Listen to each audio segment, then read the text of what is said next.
Good afternoon. I'm Janow, Dean of SIPA, and it's a tremendous pleasure for me to welcome you all here today for this lecture and discussion on central banking and monetary policy by our very special guest, Adair Lord Turner. As we all know, central banks can have a tremendous impact on the economies of nations and the global economy, and since the global financial crisis, the influence of central banks has only become more important, and the rules and regulations around their operations have changed dramatically. And I think there's much more discussion around the world and in the United States about what amounts to macro prudential policy that is sound, what is financial risk, and financial stability. And these are just some of the themes that I think we at SIPA are more deeply engaging as part of an initiative that we have around sound capital markets and central banking. We're really grateful to have Patricia leading this effort. She's a senior research scholar at SIPA and a longtime member of the senior executives and staff of economists at the New York Fed and most recently the Treasury Department. She'll be moderating this afternoon discussion along with Professor Takatoshi Ito, one of the world's great economists from Japan and someone that we're very proud to have on our faculty since January. So thank you both for being with us. And of course, the invitation today is because of a visit to New York by Adair Turner, who is a senior fellow at the Institute for New Economic Thinking. And Lord Turner is truly one of the world's leading thinkers on monetary policy and the global economy. I think as the former chairman of the United Kingdom's Financial Services Authority and a member of the UK's Financial Policy Committee, he has really a unique perspective around these matters. He's also been a crossbencher of the House of Lords since 2005, and before that has had a long and distinguished career in the private sector, serving as vice chairman of Merrill Lynch Europe, and leading the McKinsey practice group in Eastern Europe and Russia. His latest book, Between Debt and the Devil, Money, Credit, and Fixing Global Finance, is about to be published. I think it's coming out, he can tell us when, but my sense from the drumbeat, almost any day now. And we're really, really delighted to have him with us today for his talk entitled Central Banking and Monetary Policy After the Global Financial Crisis, No Return to Past Certainties. And in these times of, it seems, growing uncertainty and volatility, I think his remarks are timely and important. Please join me in welcoming Lord Turner.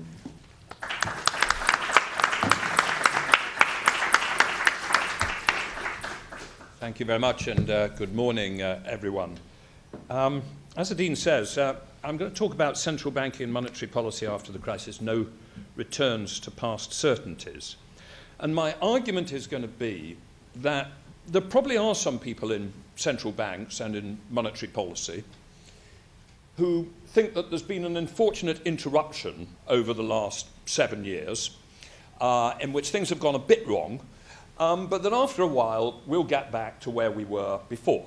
And where we were before was, above all, that we thought we knew the key not only to macroeconomic but to financial stability, and it was fundamentally to hit low but stable inflation.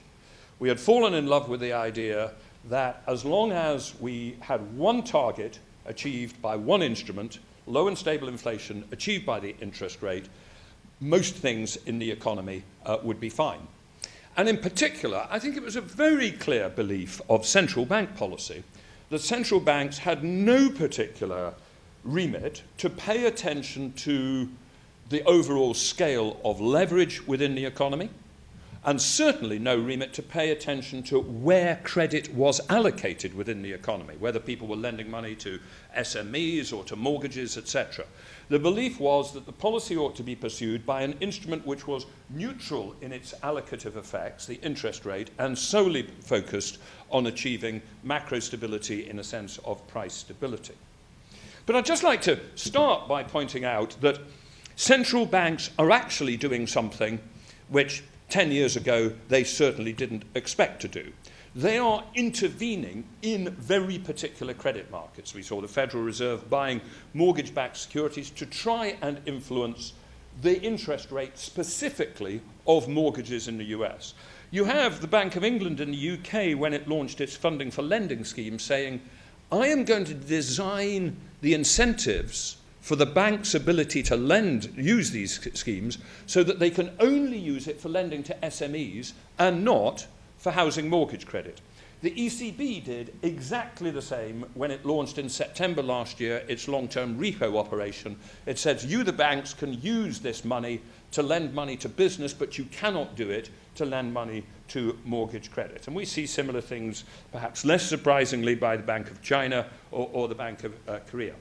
I think many people think that these are one-offs, that these are things that we've had to do in a peculiar crisis. But I'm going to argue that we cannot avoid asking fundamental questions about how much credit is extended within the economy and to whom is it extended. And I'm going to argue that once you realize that's important, we have got to change quite a lot of the way that we think about monetary policy. And in particular, we've got to move our focus entirely from the money side, the liability side of the bank balance sheets, and focus on the credit side.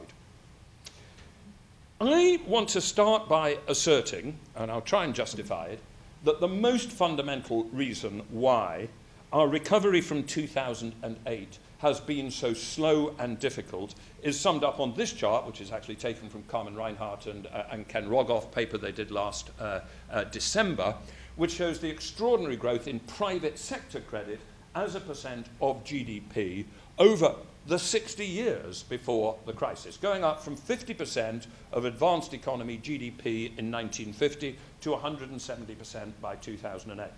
I think there's a whole set of reasons why a financial crisis crystallized, which have a lot to do with shadow banking and derivatives and too big to fail, etc., etc.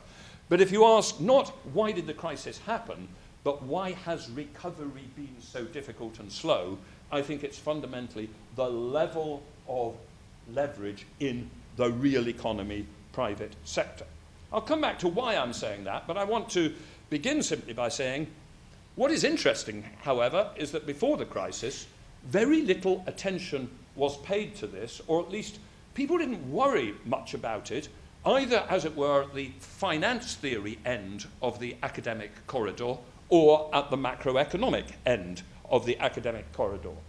At the finance theory end of the macroeconomic corridor, there were a group of financial theorists and economic historians who explained to us why we need debt contracts as well as equity contracts. Why, without debt contracts, there would be a problem of costly state verification, why it would be unlikely to have as much capital investment if every contract had to take an equity form rather than a debt form.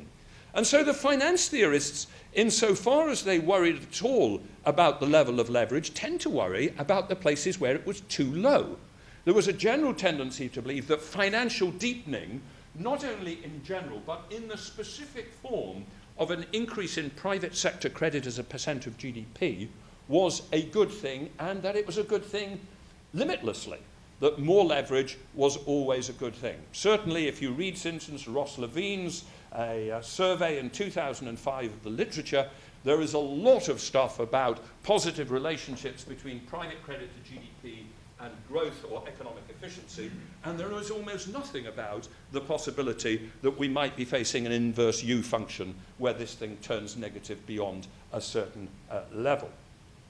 Meanwhile, down at the end of the monetary policy end of academia, there was a tendency to ignore the details of the financial system. So Olivier Blanchard, back in October 2012, said, we assumed we could ignore much of the details of the financial system, or as Mervyn King put it, the dominant new Keynesian model of monetary economics lacks an account of financial intermediation, so that money, credit, and banks play essentially no meaningful role in many of our theories.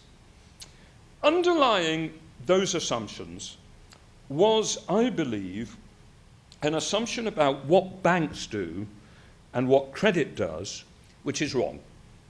Broadly speaking, I think it's fair to say that if you pick up an undergraduate textbook and on economics and look at the bit which describes what the banking system does, it will say something of the following form. Banks take money from savers, depositors, and lend it to entrepreneurs stroke businesses, thus allocating capital between alternative capital investment projects. The only trouble is that I think as an empirical description of what banks do in modern advanced economies, that is just completely wrong. It's wrong, first of all, because banks don't simply lend pre-existing money. They create money, credit, and purchasing power which did not previously exist. By the process of extending credit, they bring into existence purchasing power and both bank assets and liabilities which did not previously existed. And I think crucially, they do not just lend to capital investment projects, but primarily to other things. The fact that they create credit, money, and purchasing power might not be a major problem for our theory, but for the second error, which is that they don't just lend money to capital investment projects. Because after all, one of the economists in history, who most worried about the ability of banks to create credit, money, and purchasing power was Wicksell in his book, Interest and Prices, written about 110 years ago. But Wicksell did assume that although they could create credit, money, and purchasing power, they fundamentally lent money for capital investment projects. And he was therefore able to construct a theory in which, provided we had low and stable inflation achieved by the interest rate, all would be well. Essentially what Wicksell argued is as follows. He argued that credit is extended to entrepreneurs and businesses to fund capital investment. There is a thing called the natural rate of interest, which in Wicksell's terms is fundamentally somewhat equivalent to the marginal productivity of capital. He then said, if the policy or the market rate of interest is set below the natural rate of interest, you will get malinvestment and inflation, because there will be an incentive for people to borrow money and for banks to lend money in an excessive amounts on low return projects, and you'll create malinvestment and you'll create inflation. But if the policy market rate is set equal to the natural rate, you will have optimal investment and you will have price stability, because there'll be just the right amount of investment going on at that point in the cycle. Now, what he then went on to say is, well, of course, the natural rate is unobservable, but if we vary the policy rate so as to ensure price stability, then we will only achieve price stability if, without us being able to see it, we have brought the policy rate into line with the unobservable natural rate.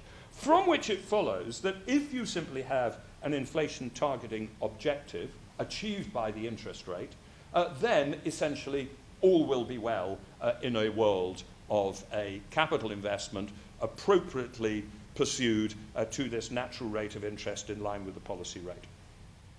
So Wicksell did deal with the reality that banks create credit, money, and purchasing power, but he still assumed that they fundamentally lend money for capital investment. And I do want to assert again, that isn't just in the undergraduate textbooks, it's in most of our modern, advanced macro articles. Whenever they describe the credit creation process, and again, and I quote it in the book, it basically says, let me assume that I lend money and there's an array of capital investment projects and this money is going to be extended to one or the other. But here's the second problem. Banks in modern economies don't primarily lend money for capital investment. Simple, empirical fact. Instead, I think we have to understand three conceptually distinct functions of lending. We can lend money to finance new capital investment, whether it's real estate or non-real estate or human capital, but we can also extend money to finance increased consumption, which may be valuable because it enables an intertemporal shift of consumption within some permanent lifetime income constraint.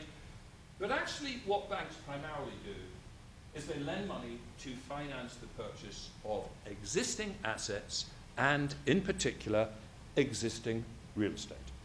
This has been shown, this is true of the UK. I'll skip over that quickly, but I talk about it in the book. But it's been shown internationally by some very fine work by Oscar Jorda, Maurice Schullerich, and Alan Taylor, who have shown the extent to which the banking systems of advanced economies are focused on lending money against real estate.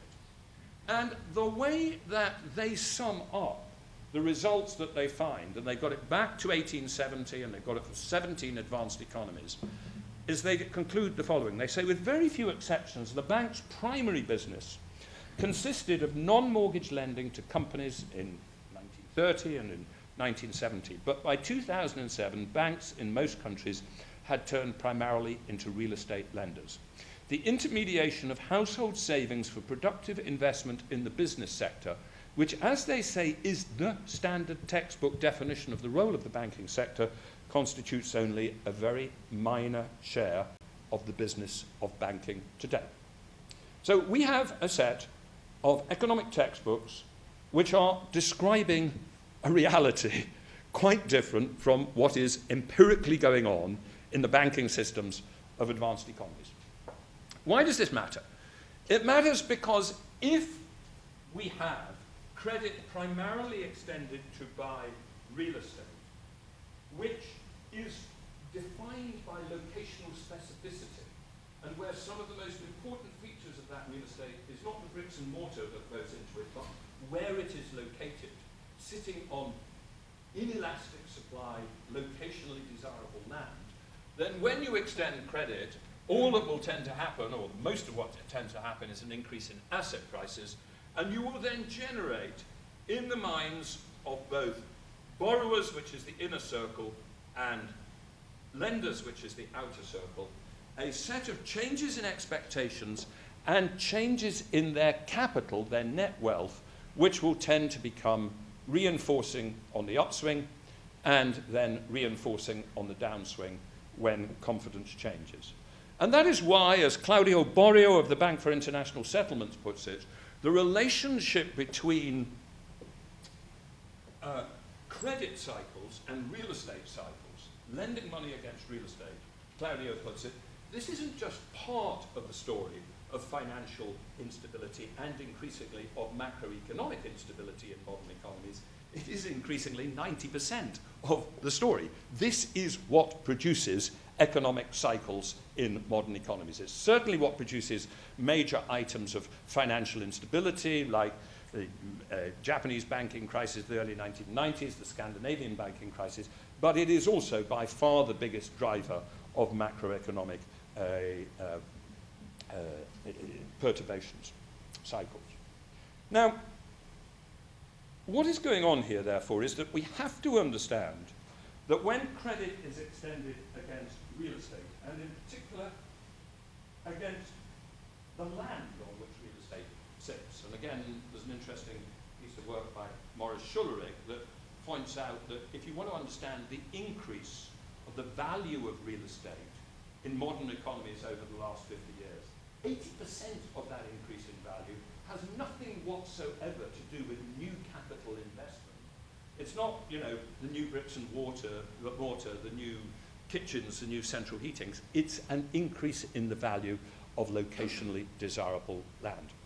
And that is actually absolutely clear in the figures which Thomas Piketty presented about the relationship between wealth and income in modern economies. Thomas Piketty's Capital in the 21st Century told us this famous story, which is true for Britain, true for France, true slightly less dramatically for the US, true in general for all the major advanced economies, where if you look at the ratio between wealth and income, it has gone from the mid-20th century from, on average, for the advanced economies together, about 3 to, on average, about 5 or 6. And Thomas Piketty has suggested a story of the explanation of that, which is based upon the difference between savings rates and growth rates. He sets out a bit of algebra that says that if S over G is greater than R, then you are bound to get this effect. But what actually Thomas Piketty has not focused on, and several people have pointed this out, is that if you look at his figures, and it's in his own charts, because this is just taken straight from his book, and ask where did the increase in wealth come from, almost all of it, in most of the advanced economies, has come from the increase in the value of housing and commercial real estate. And as I said, from the Morris Schullerich analysis, almost all of that increase, 70 or 80% of that increase, comes from an increase in the value of urban land. I believe, and this is a crucial theoretical chart that I'm going to put up here, that we have to understand that desirable urban land may be almost a market without an equilibrium. I think there are a set of reasons why demand for locationally specific land may be highly income elastic. I think as people get richer, they naturally reach a degree of satiation in how many clothes they want, how many washing machines they want. But there is almost no limit to how much of their income they may choose to devote to competing with other people to live in a nice part of town. Because living in a nice part of town is a very, very major determinant of your welfare. Staying at the beach, at the hotel on the beach, rather than a mile away, is a very major determinant of welfare. Locationally desirable land is hugely important. So it's a high income elasticity demand. But once people realize that that means that on average over time, urban land prices might go up faster than average earnings, it becomes natural to think about it as also as an asset class, as something which you can invest in for capital gain. Because expectations drive, and then of course, once you have a capital gain motivation, you have expectations drive prices, drive expectations. But then we have the third twist of what is going on here, which is leverage. Because the easiest thing for a banker to do is lend money against real estate. When you lend money against a business proposition, that iconic part of our textbook's definition of what banks do, you actually have to do a difficult thing, which is evaluating the capability of an entrepreneur or sitting down with some cash flow forecasts or worrying about technologies. When you lend against real estate, you just say, well, as long as my loan to value ratio is small enough that I've got a big cushion, I'm okay. But given that we have a potentially infinite supply of credit and private money, because remember, banks don't intermediate existing money. They create credit and money which did not previously exist. Once you put that into the picture, and you realize that your supply of locationally desirable land is inelastic and indeed at the limit in some circumstances entirely fixed, we have a market where it is very difficult to determine what the equilibrium should be. What should be the price of the house I have in London, which has gone up 7 times, I'm rather grateful for, in the last 20 years, not because I have installed a new kitchen, but because the relatively small patch of land, I suspect it's about a third of the size of this room on which that sits, has gone up in value by 7 times. So what I'm saying is, we have an orthodoxy where as long as price stability is achieved, the level and mix of private sector leverage can be ignored. The underlying assumption, which goes back to Wicksell, and modern Wickellians still repeat it. I mean, Bill White, formerly of the BIS, often talks about the natural rate of interest and believes that our fundamental problem before the crisis was setting the policy interest rate below the natural rate. There is an underlying assumption that there is a thing called the natural rate, and that as long as you have the policy rate in line with the natural rate, optimal credit allocation will occur. But I think once you have realized that we have, to a degree, inefficient markets, self-fulfilling expectations, the ability of banks to create limitless amounts of credit and money, and lending against irreproducible assets. Assets where the capital value has nothing to do with the accumulation of years and years of net capital investment. It's simply there as an irreproducible fact. Then the policy rate may not equal the market rate because of an endogenous variation in spreads. But even more important, expected private returns are heterogeneous by sector and unstable over time. Given the different purposes for which credit is used, I don't think we can think about one expected rate of return in our economy, but multiple expected rates of return, which are heterogeneous both over time and by sector. Now, two questions, and I'll try and go fairly quickly so that we have an opportunity for questions, discussions. Okay, I've given an explanation, I think, of why we might have had this big increase of leverage, which we ignored before the crisis, in terms of the ability of banks to create credit money and purchasing power, and the role of irreproducible land, which is inelastic in supply, and the cycles which are set going. But two questions. Why does the growth in leverage matter, and how is it possible? It may be obvious that it's possible, but I just want to tease out the theory here. How is it possible without stimulating inflation to which an inflation-targeting central bank will respond? Very quickly on why does it matter, essentially my argument is the argument of Ken Rogoff in terms of a debt overhang effect. And I think the great canary in the mine, which we ignored before the crisis, was Japan. Japan in the 1980s has, as it were, the mother of all credit and real estate booms. The thing cracks in 1990, and what happens after the 1990 crack in the boom is that over-leveraged companies, as beautifully described by Richard Koo in his book on balance sheet recession, become determined to pay down their debt. And so the corporate sector, in an attempt to deleverage, goes, private non-financial corporates this is, goes from being a net borrower from the financial system to being a net saver, a net depositor into a net repayer of debt. And it does that even if the interest rate is zero, because it simply has a set of balance sheet constraints which it is determined to overcome. The public sector, not surprisingly, automatically and usefully, then switches into a large deficit. Not surprisingly, because the deleveraging of the private sector drives the economy into a recession, lower tax receipts, higher public expenditures. Therefore, you have a public deficit. Usefully, because at least initially, the public deficit is an offset to the demand contraction produced by the private sector. But with the inevitable consequence that while the corporate sector very, very slowly deleverages, the public sector upleverages to a greater and offsetting extent.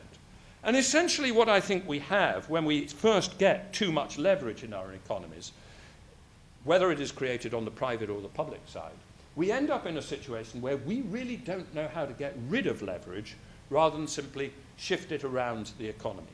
And that pattern, which we saw in Japan for the last 20 years, slow deleveraging of the private sector and a more than offsetting increase in the leverage of the public sector, is simply the pattern which has been followed throughout the developed world since 2008. It's the pattern that you see in the UK and US and Spain. It's the pattern that you see for all the developed economies together.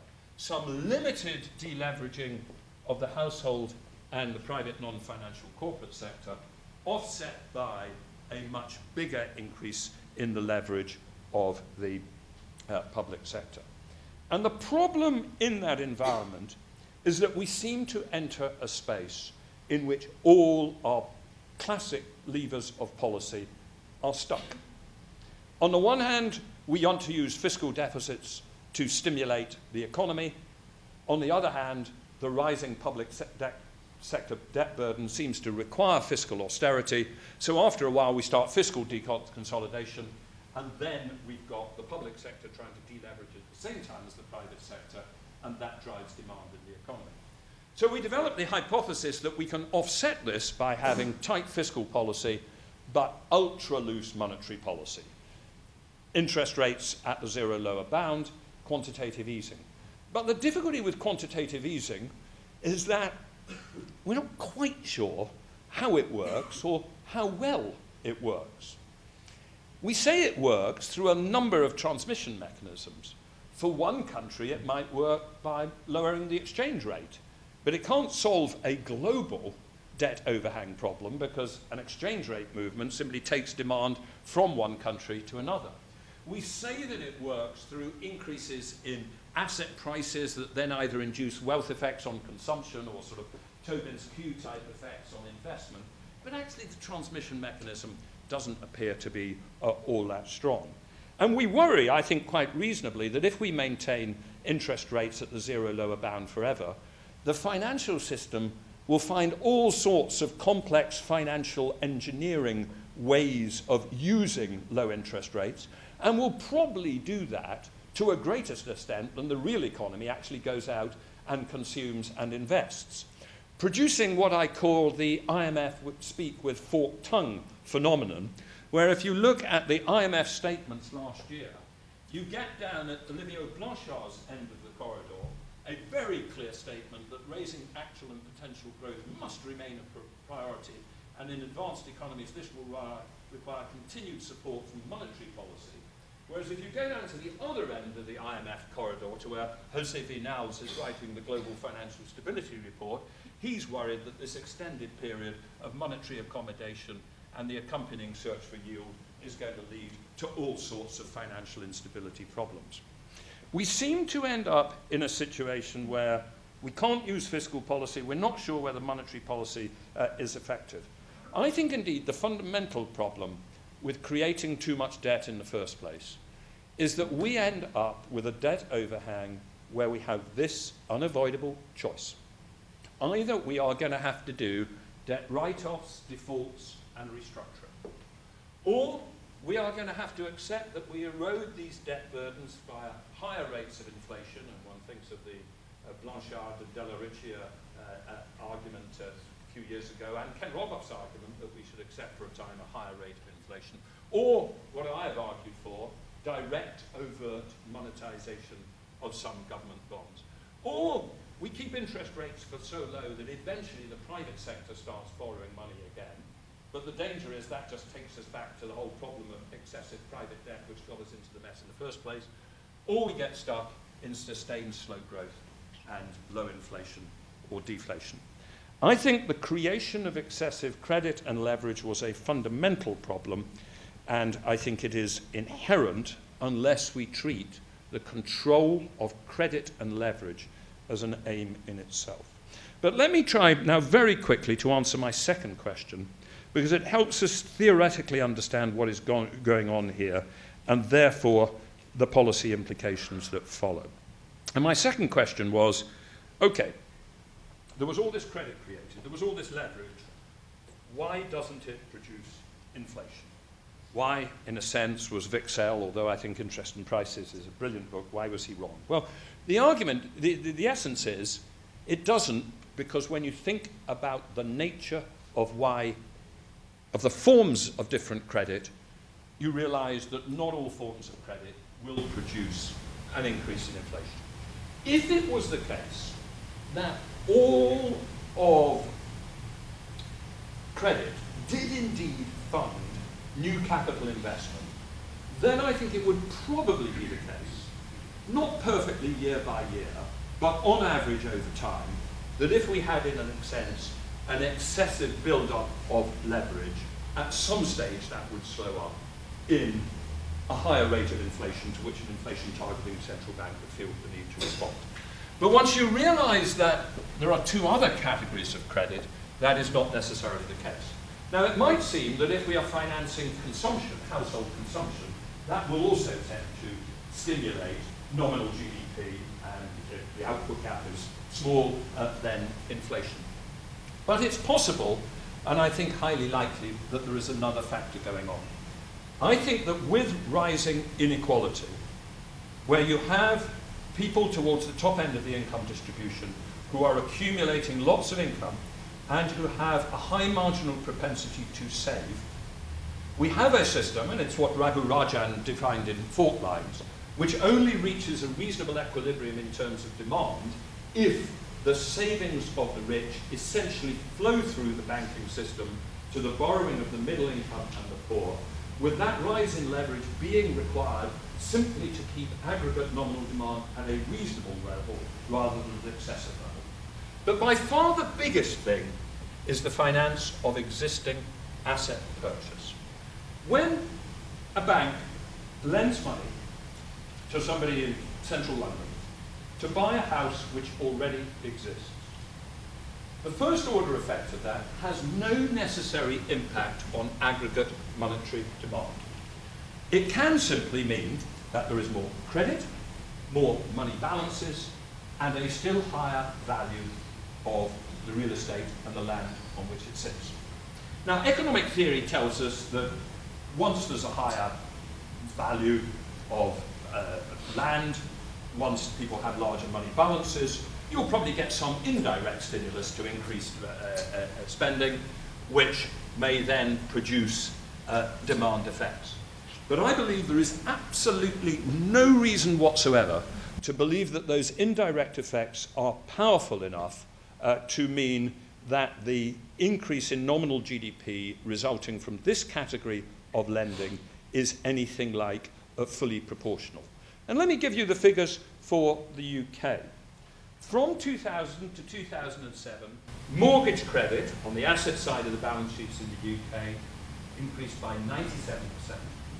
Household deposits in banks increased by 79%, and obviously some other category of bank liability must have gone up even more to make the bank's balance sheets balance.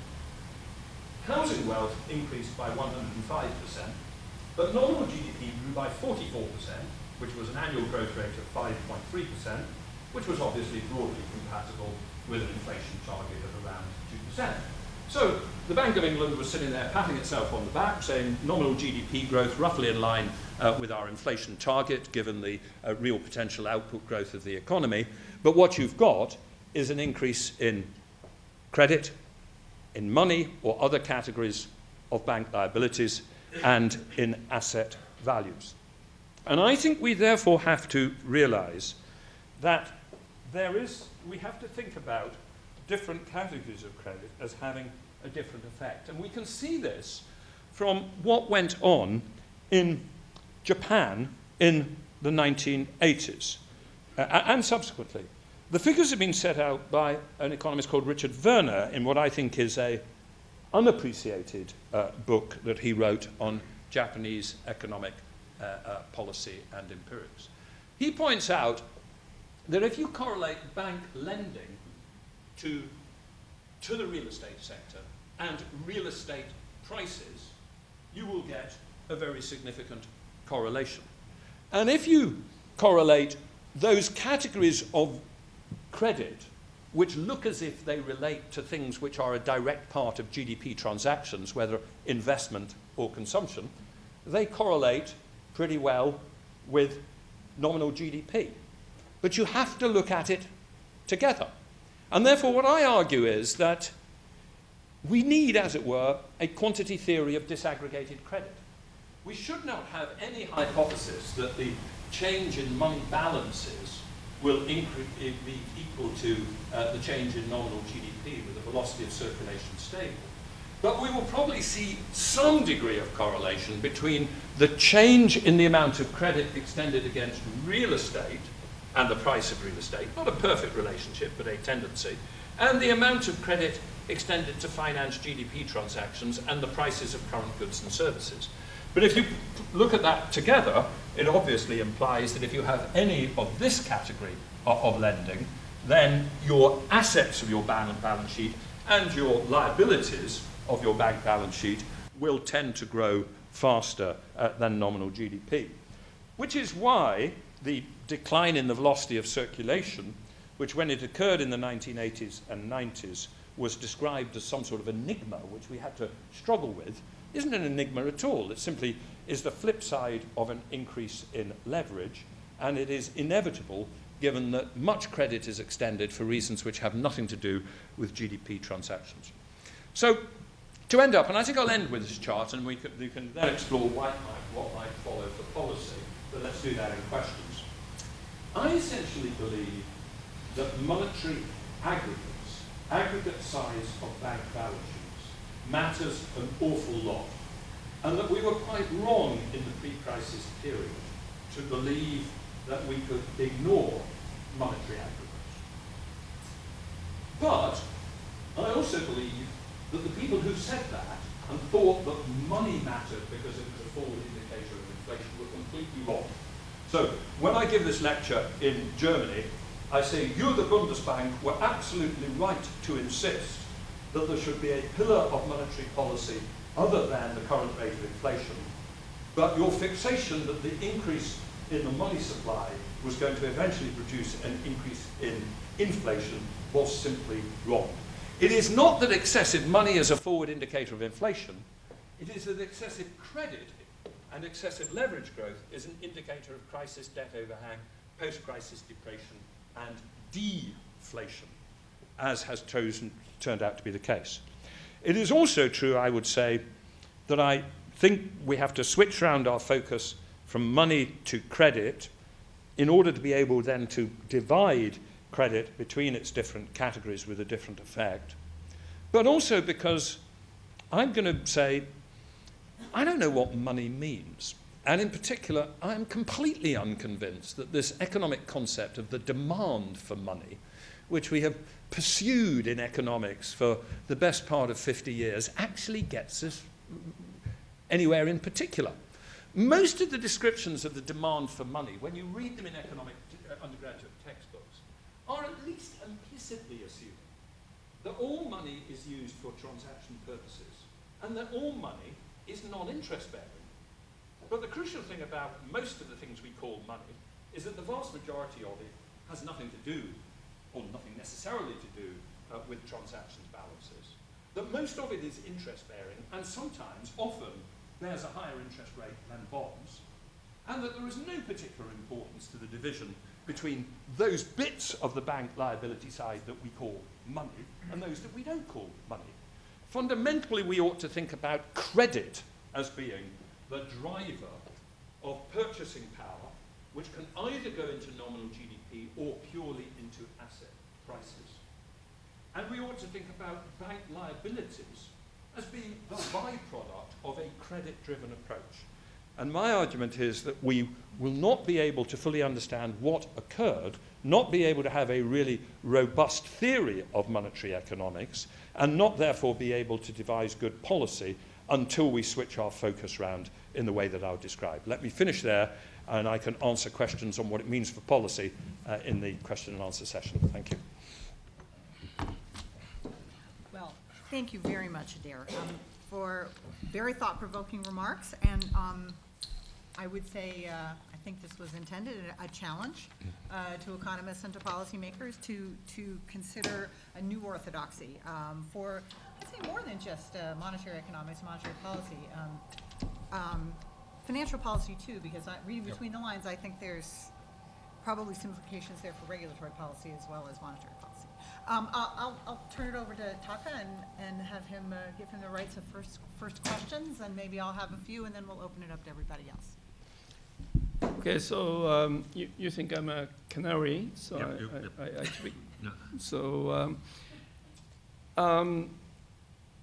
the Japan sort of learned lessons from 1997-98 crisis, and those non-performing loans and to the real estates had a problem, and we did a lot of reforms. First thing we did was to create FSA. We actually look up to UK and created FSA, which is still working well, unlike UK FSA. And Perfectly well. so we thought beefing up this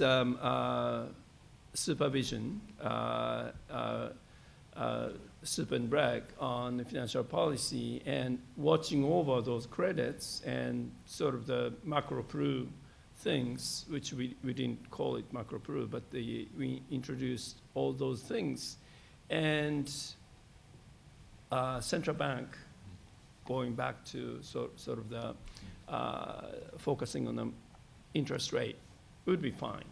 And it was, and also Bank of Japan also learned lesson that too low interest rate for long would be a dangerous thing. So post Japanese crisis, 97, 98, we had FSA watching over the credit, BOJ watching over the interest rate, overcautious of the low interest rate. So they tried to raise the interest rate while it was still deflation, which later we thought it was too cautious and killing any sign of asset price increase. So it contributed to 20 years of the stagnation deflation. So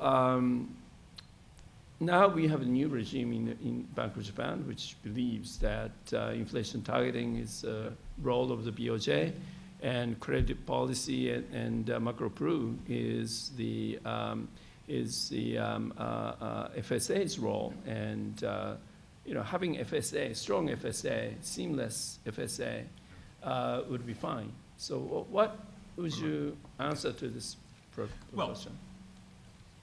I think if you buy my analysis, including my analysis of what happened in Japan, there are then two questions for public policy. And if I could just do a piece of random, unashamed publicity, they are chapters 14 and 15 of the book.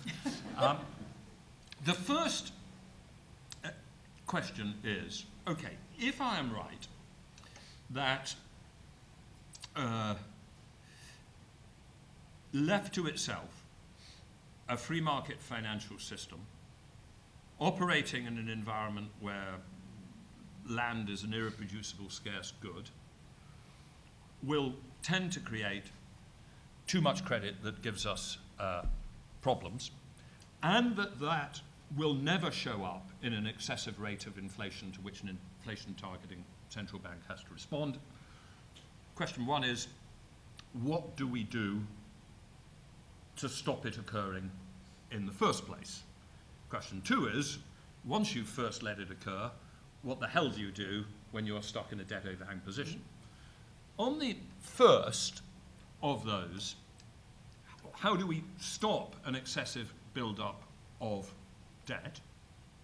I think that we have to have a variety of levers, and that those levers cannot give us a completely clean and perfect separation between monetary policy and macroprudential policy. The first thing to say is, I don't think that you can offset these rising credit bubbles simply by setting an interest rate higher. Now, if we had Bill White, formerly of the BIS here, he would say, Adair, I completely agree with your analysis of what went wrong, but back in 2002, we should have had higher interest rates because the central banks of the world were setting the market interest rate, lower than the neutral rate of interest, the natural rate of interest, and that's why we had a problem.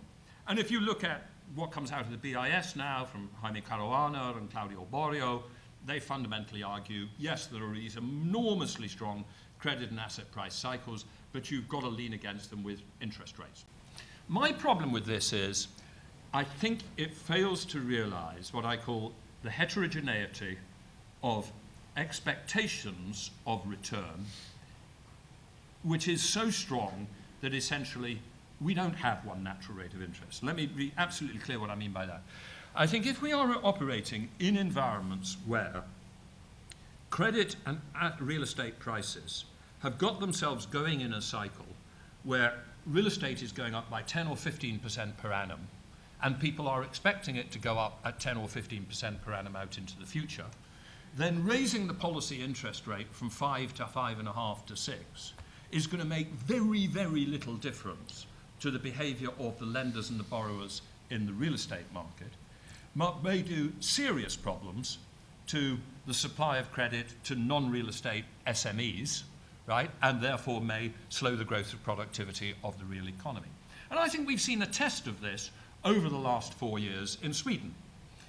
In 2011 to 12, observing that there was a Stockholm credit and real estate spiral getting out of control, the Riksbank, very much against the pattern of the average around the world, increased the policy interest rate, and essentially it had no impact whatsoever on the Stockholm real estate and credit boom, but it drove the Swedish economy back into a recession through exchange rate effects and supply of credit to the non-real estate sector.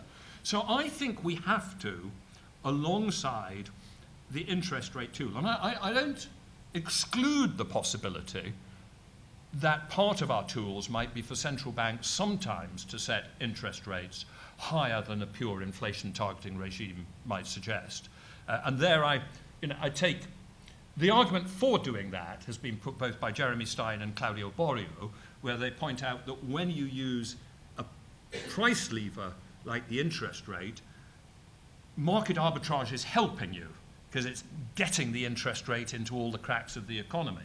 Whereas when you use a quantitative lever, market arbitrage is usually getting in your way by trying to find a way around the rules that you've got. So I don't exclude that there is a role for interest rates in the upswing, but I think we also have to have a large role for macroprudential levers. That's why I believe we should have a significantly less leveraged banking system, why I think we should have much stronger counter-cyclical capital requirements than set out in the Basel III environment. That's why I think we do need loan-to-value and loan-to-income ratio limits imposed by macroprudential regulators, and that is why I think we should vary those loan-to-value or loan-to-income ratios counter-cyclically through the crisis cycle.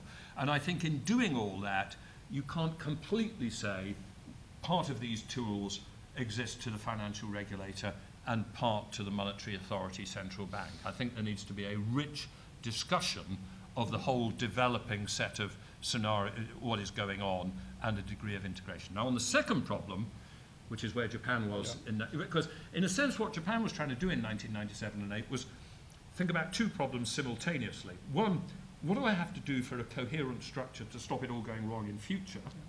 But you also have to say, what on earth do I do given that I've got too much leverage as it is? I mean, I'll be blunt, I think what Japan should have done was what Bernanke told it to do in 2003.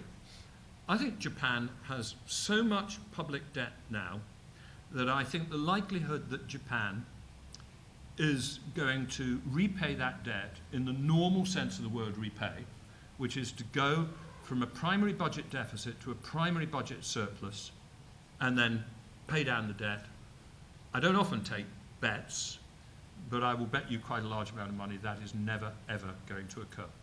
Nor do I think the Bank of Japan, having bought all these bonds onto its balance sheet, is ever going to sell them back.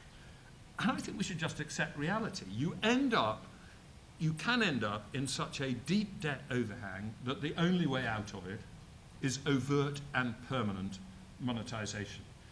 I think it's taken Japan a long time to get there, and I think you're going to get there in the next 2 years.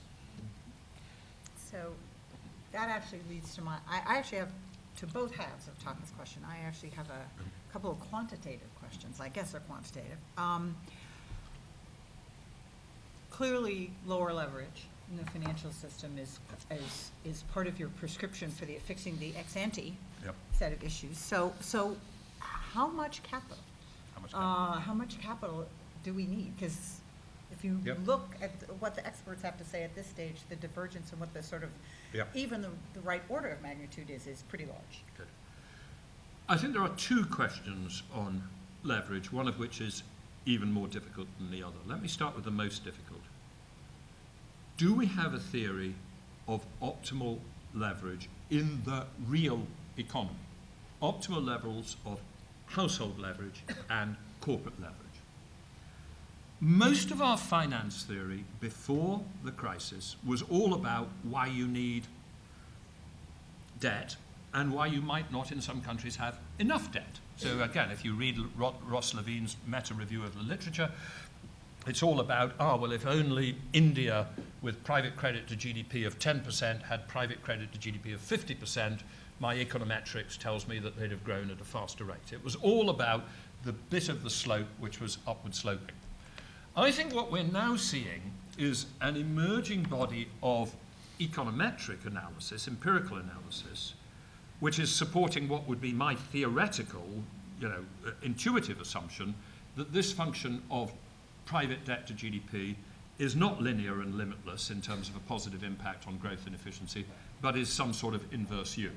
That across some range, more private credit to GDP is good, and that it probably is true that India would be better with a higher level of private credit to GDP, but there's some point of optimality and then some point at which it comes down. And you see that both in the study which the OECD issued in June this year, trying to play around with where is that turning point. It's in the work which Steve Cicchetti and Denise Karoubi did in a paper for the BIS 2 years ago. I think the difficulty is, I think there are very, very strong, robust theoretical reasons for believing that the function is an inverse U and not a simply linear upward slope. And I think we are absolutely at the foothills of an empirical understanding of where the turning point is. And the turning point will probably never be, one turning point. We'll never be able to say, and the maximum you want is 120%. It is quite clearly contingent on your future potential growth, right? The faster your future potential real growth, the more that a high level of leverage is acceptable because you can grow your way out of it, which is why Japan has a problem that once you've got a high level of leverage and your sustainable rate of growth is, according to the Bank of Japan, 0.5% or so, then a level of leverage becomes unsustainable, which in China might be sustainable.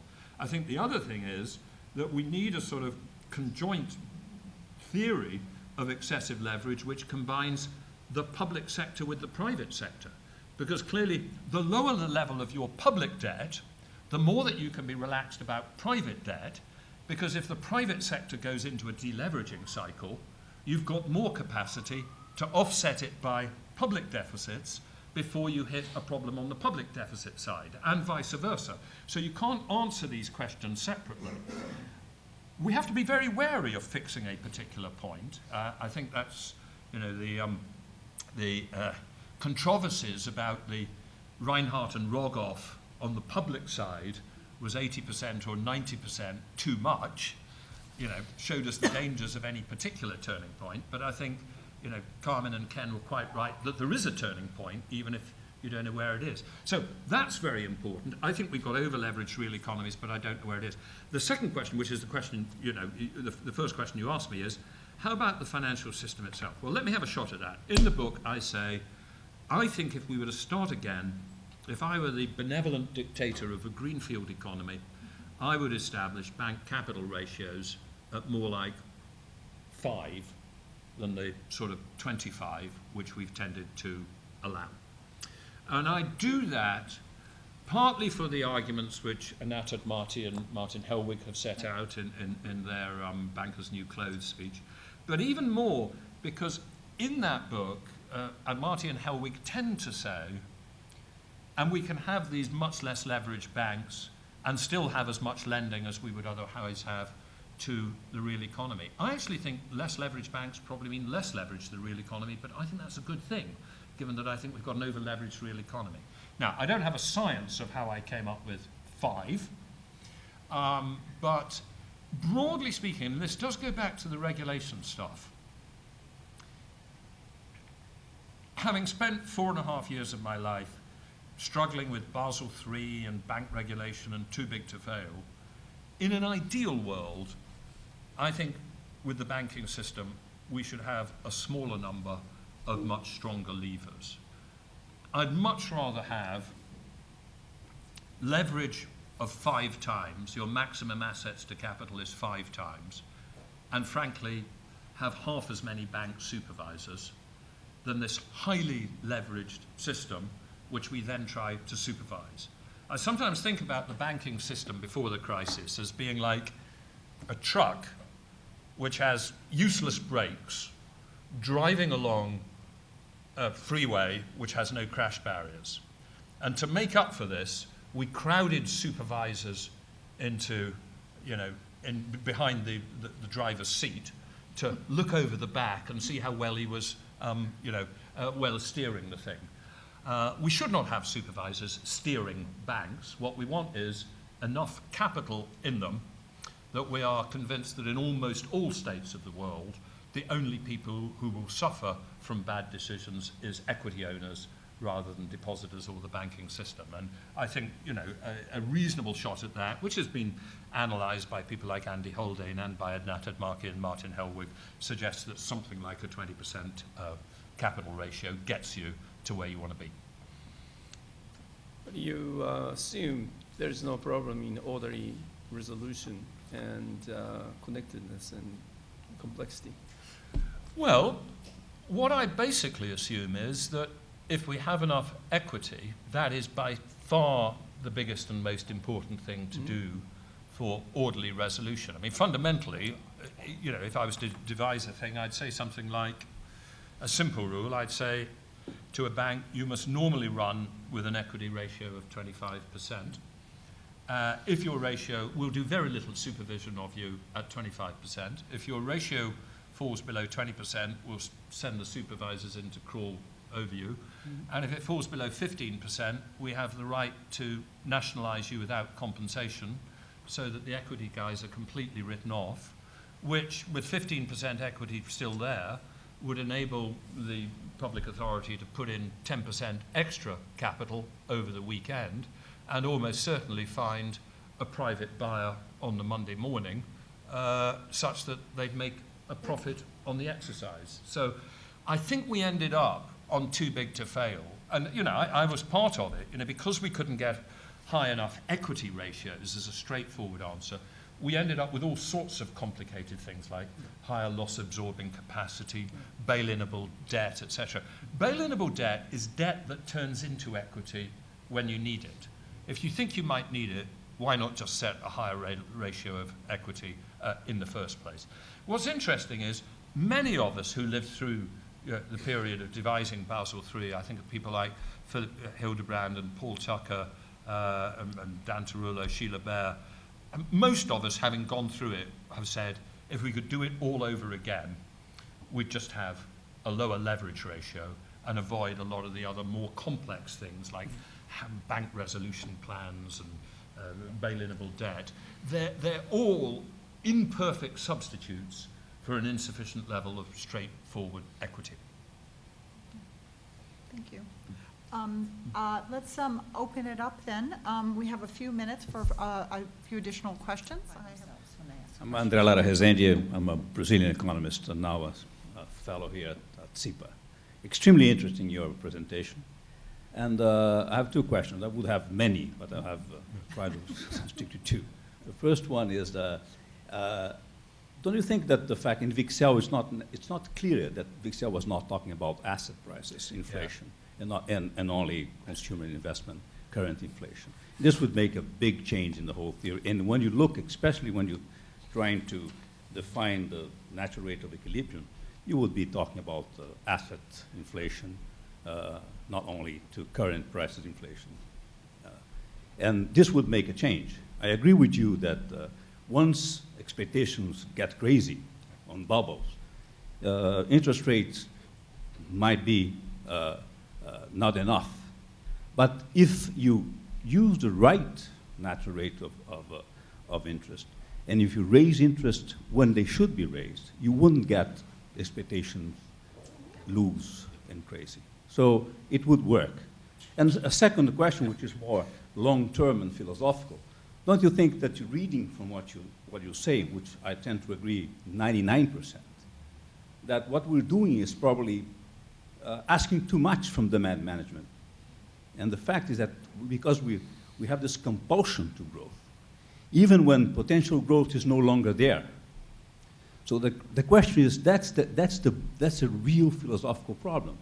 And the question is, Keynes said in the 30s that we were confounding the ills of growth with the pains of the pains of growth, with the ills of old age, we might have got to, to old age, and we refuse to accept it. That's why we keep creating bubbles, and that's why I believe, my impression is that quantitative easing, especially if quantitative easing coupled with forward guidance to produce negative real interest rates, and then we have to read back Wicksell, what we're producing is exactly this kind of distortions and cycles that we wanted to avoid. Well, two very good questions. On the first one, I think it's a very good challenge to my argument where I said, once you've got a credit and real estate boom going at 15% price expectations, you can't use a 0.5% increase in the sort of normal variation that we use in policy interest rates to slow it down. And your argument is, yes, but if we'd done it right at the start before it was going, could it have been a more powerful lever? And again, I think there may be an element of truth in that.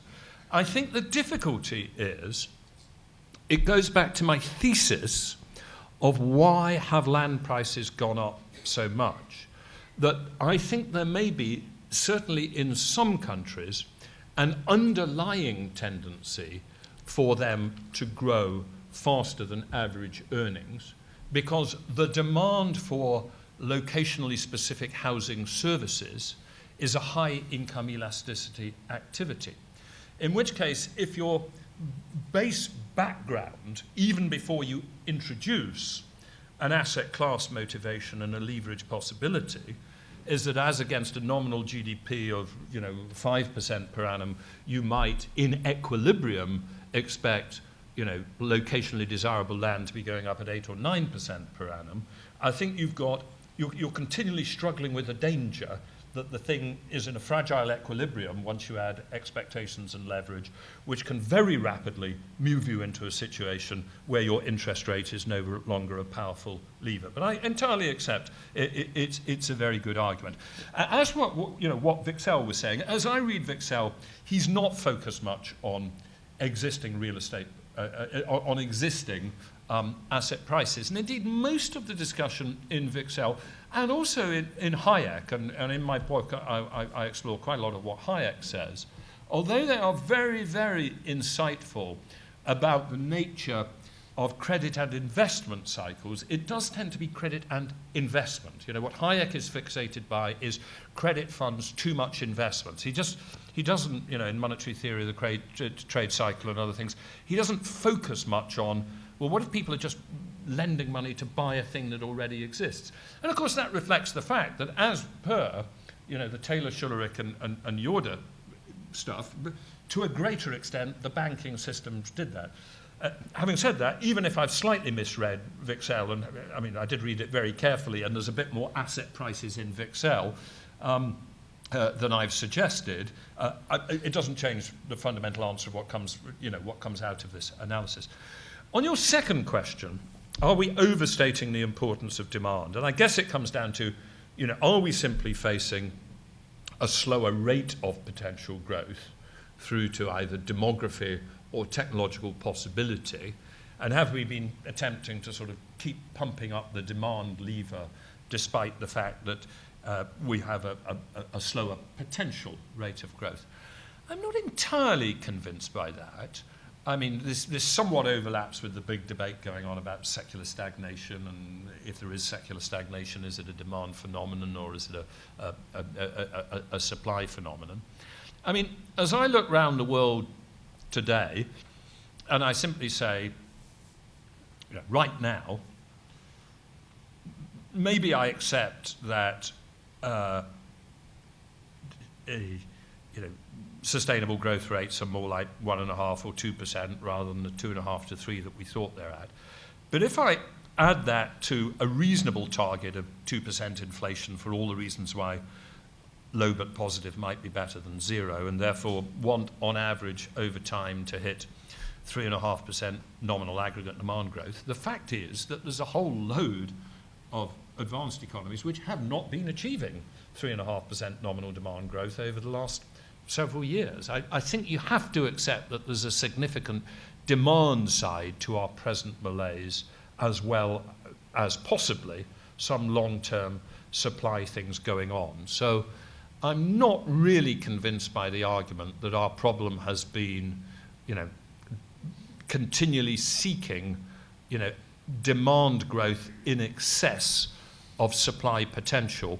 And I am, a little bit wary of that becoming self-fulfilling. If you get convinced that your supply potential has gone down, and as a result, therefore, don't think that it's important to keep your aggregate demand at what you previously thought was an equilibrium level, there is a danger that your supply potential does go down through classic, hysteresis effects. So I guess I'm not convinced by that argument at the moment. Guillermo Calvo from SIPA. Thank you for the presentation. And I am 100% on your side.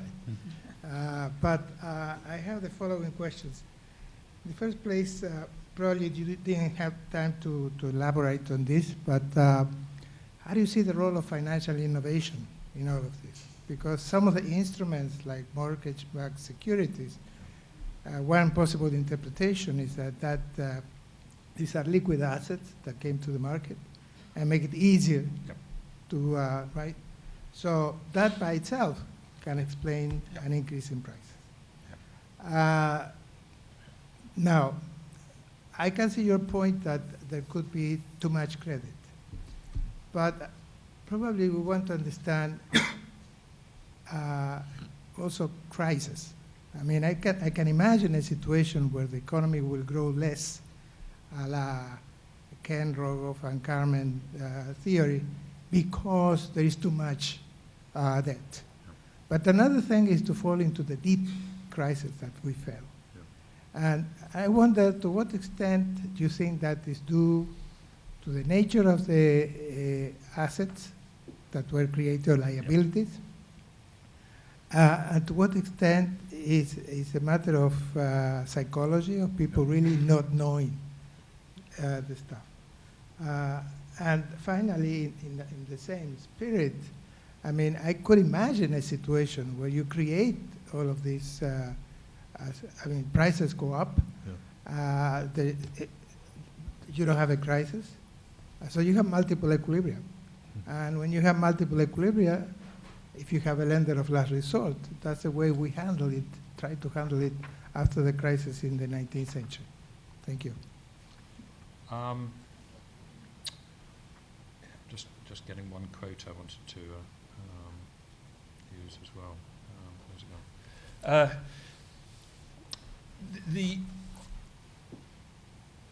gone? I said at the beginning that I think you have got to have a slight distinction between why does the crisis happen in 2008 and why is the post-crisis trend and recovery so slow and weak.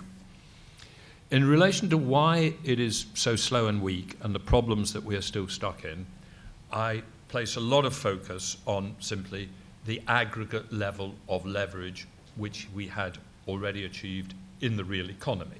And the analysis that I'm setting up there is very much drawing on the analysis of Richard Koo in relation to Japan, or of Atif Mian and Amir Sufi in their book House of Debt in relation to the US. But if we were to say, why did the crisis occur, and why did the credit get so big, then you have to bring in the importance of a set of things that occur within the financial intermediation system, which made it easier to create excessive debt.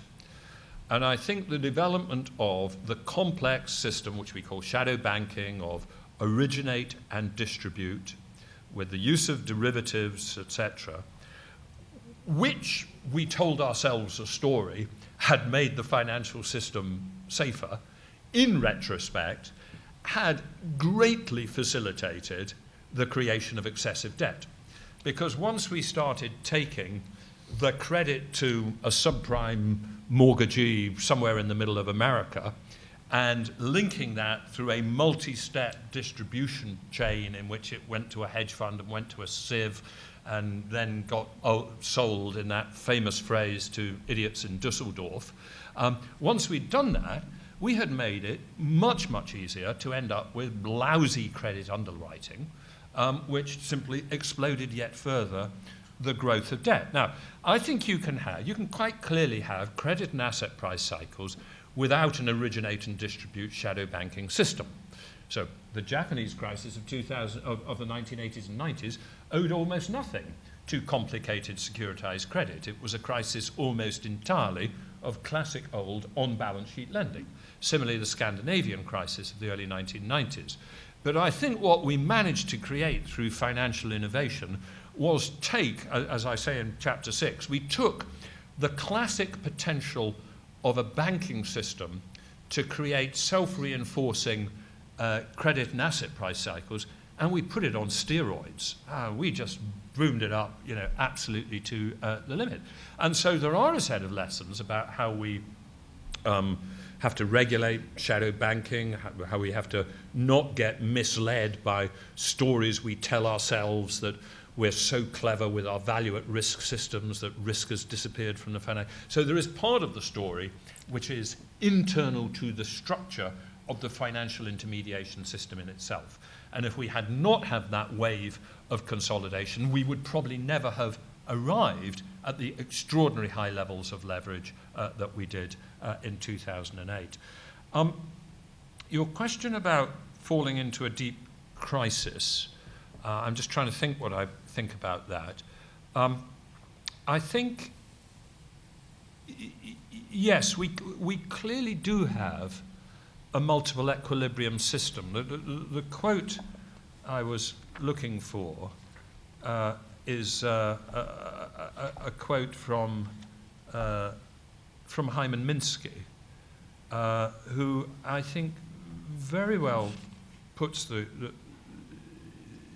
essence of the problem by saying that one of the fundamental problems which we have to consider, yes, here it is, demonstrating that an exchange economy, i.e. a sort of Walrasian seed and corn economy, as Joe Stiglitz calls it, is coherent and stable, does not demonstrate the same is true of an economy with capitalist financial institutions. And I do think we have a fundamental problem in our theory of economics as to whether an economy with fractional reserve banks and self-reinforcing expectations, has a naturally arising equilibrium at all. And if it doesn't have a naturally arising equilibrium at all, then that's why you have both a lender of last resort or a market maker of last resort or an intervener of last resort in a number of different fashions.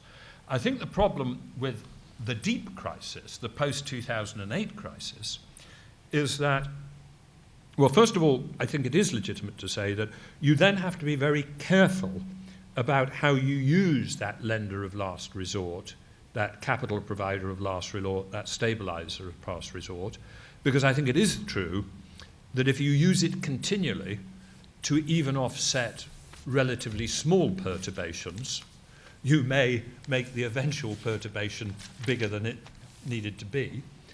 And secondly, that when you get a deep crisis like you have at the moment, a lot of our classic levers of lender of last resort and market maker of last resort are simply not sufficient, and you need to move into a more radical policy space, which is either the overt direct write-off of large amounts of accumulated debt or the overt and permanent monetization of large amounts of accumulated debt. And I think that what make the difference between the deep crisis of the early 1930s and to a degree post-2008 versus a lot of the smaller intermediate perturbations which we did seem able to offset with those classic intervention mechanisms.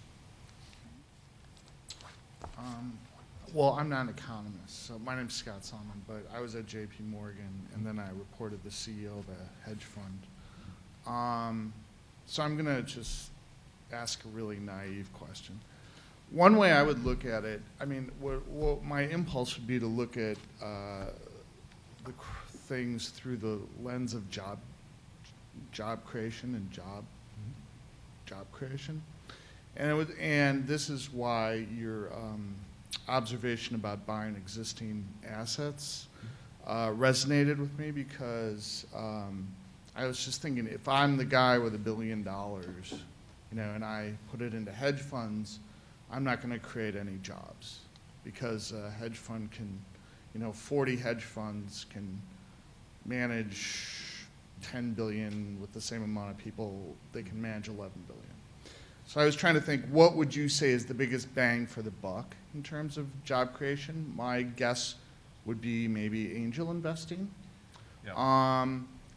And then if you would concur with that, why work with why go through the banks at all? Why not just create like a state-run angel investing behemoth? Because that $1 billion that I would put into 3 hedge fund of funds, if I put into angel investments, would create tens of thousands of jobs. Okay, my answer is, I'm not convinced that we have here a fundamental problem, at least except when we go into a deep downward cycle, of job creation. I mean, remember, you can have rapid job creation in a relatively low productivity economy. And in fact, most jobs these days are created in lots of non-automatable face-to-face services. If you look at the Bank for the Bureau of Labor Statistics, where jobs are coming from. The issue of how you have rapid productivity growth in an economy is, I think, a different challenge than how you have job growth. And I think it's probably a third different challenge from how you have macroeconomic stability. So my fundamental arguments relate to financial stability and macroeconomic stability.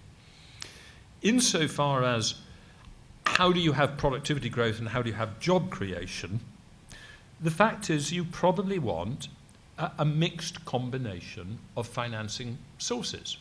And this is where I do go back to, I said that the pre-crisis finance theory was inadequate in not raising the question that there might be too much credit, but I think it was perfectly adequate in saying that an optimal system involves both an equity finance tier of business finance and a debt finance tier of business finance, and you want both of those.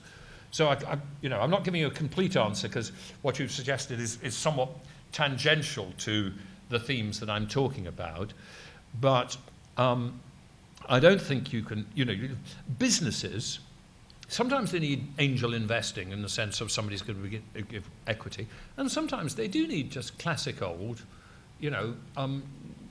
working capital credit. I mean, there are basic things the banking system does which are pretty valuable things, in an economy, and we still need them. And so I don't think we should rush to the other extreme and say that because I've cast some doubt about the danger that there could be too much debt in the economy, that I'm suggesting an economy without banks or without debt. Debt does have a role alongside equity. It's just left to itself, we're going to end up with what I call in this too much of the wrong sort of debt.